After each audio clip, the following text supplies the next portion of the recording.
With the release of the iPhone 14 line, the Apple Watch Series 8, and also the AirPod Pro 2s, is the Apple credit card still a good credit card to use to earn cash back on, especially on Apple purchases?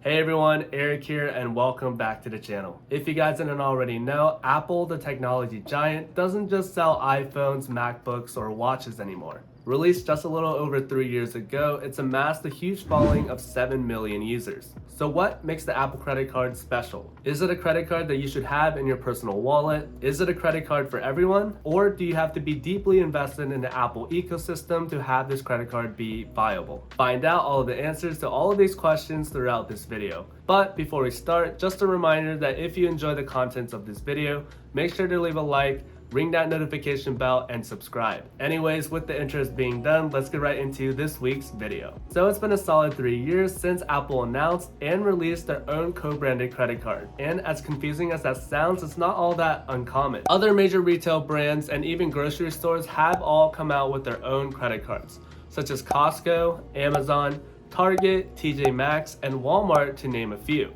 And they are all primarily geared towards rewarding customers to spend their money with their own co-branded credit cards at their own locations, and that's the same with the Apple credit card. And on the contrary to other co-branded credit cards, the Apple credit card is actually pretty competitive compared to everything else in the credit card world. The Apple credit card has no annual fee, which is always a bonus to have when deciding whether or not a credit card is a good fit for you. It gives you 3% cash back on Apple products with the great ability to finance your purchases with 0% interest rate for up to 24 months. And I believe that this is one of the most valuable tools that the Apple credit card provides, meaning that that brand new iPhone that costs an arm and a leg each year could cost as low as $50 each month for 24 months with no additional cost to you.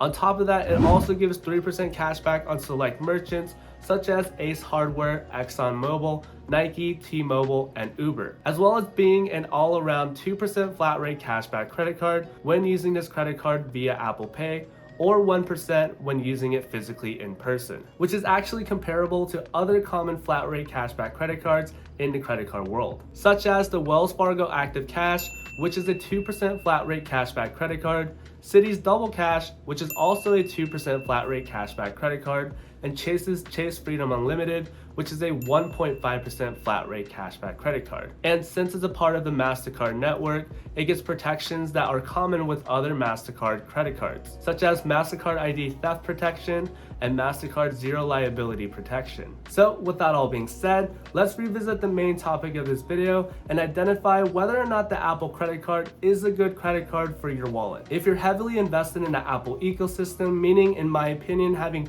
2 or more Apple products at a time, I'd say that this credit card is a good option for you, especially if you've already built your credit card foundation. Meaning once you've built your Chase trifecta or garnered enough no annual fee cashback credit cards, I'd recommend the Apple credit card for you. And the main 2 reasons are its unlimited cashback feature and its interest-free pay over time feature. First, let's talk about its unlimited cashback feature. Traditionally, most credit card issuers force you to wait anywhere between 1 to 2 billing cycles before you can use your points, which means that that's anywhere between 30 to 60 days depending on the issuer. According to this article by creditcards.com, issuers such as Chase require a minimum balance to be paid in order for the points to post, and Capital One, which may require almost 2 whole billing cycles before you can redeem those points for travel/cash back. On the other hand, Apple boasts unlimited daily cash, which means that the cash back that you make from purchases daily will be deposited back into your account the next day.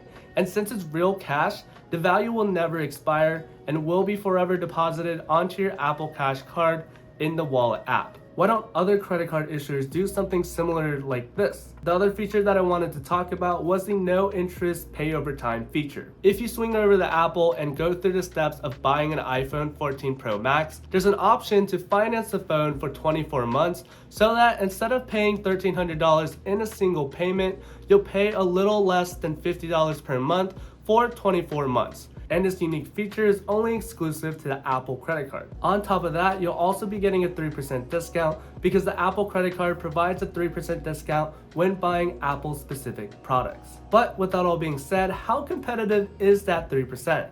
Well, let's take a look. Looking into the general market of the credit card world, I can already see some competitors out there. First, it's a revamped American Express Blue Cash Everyday card, which allows you to get 3% cash back on US online retail purchases for up to $6,000 per year. This card also gives you 3% on grocery stores and on gas, as well as give you almost $270 worth of statement credits if you're able to use it. However, with this card, the 3% cashback is cashback only instead of American Express's valuable membership reward points. So the value will always stay the same. So comparatively, the Apple card and the Blue Cash Everyday gets you the same amount back. But since Apple has that financing kicker, I'd actually comparatively say that the Apple credit card wins in terms of buying Apple specific products here. Another competitor is credit card issuers in general. For example, if you swing over to Capital One and go to Capital One's shopping portal, you can earn an equivalent 3% cashback on Apple products. Or if you swing over to Chase and go through their shopping portal, for every $1 that you spend with Apple, you earn 2 points. So in terms of Chase, you could be getting a higher value redemptions than the 3% cashback with the Apple credit card when you end up redeeming your points. But I digress, since the Apple credit card has that financing kicker, I would say that it's definitely still more competitive than these options out there. And in terms of its all-around 2% flat rate cashback when using Apple Pay, it's comparable to other 2% flat rate cashback cards on the market, such as the Wells Fargo Active Cash, Citi Double Cash, and also the Chase Freedom Unlimited. But obviously that's dependent on how you redeem those valuable points. So with that all being said, the Apple credit card is still definitely a very competitive credit card to get, especially if you're heavily invested in the Apple ecosystem. Again, I think one of its strongest features is that no interest financing, where you can get a $1,300 iPhone for less than $50 each month. I definitely recommend this credit card for those of you out there that have finished their credit card foundation in their credit card journey. Plus, I've heard that this credit card gives pretty generous credit limits as well. Again, if you've enjoyed the contents of this video today, make sure to leave a like, ring that notification bell, and also make sure to subscribe. It's free and it definitely makes my year. Thank you for watching as always. Stay safe out there, everyone. Peace.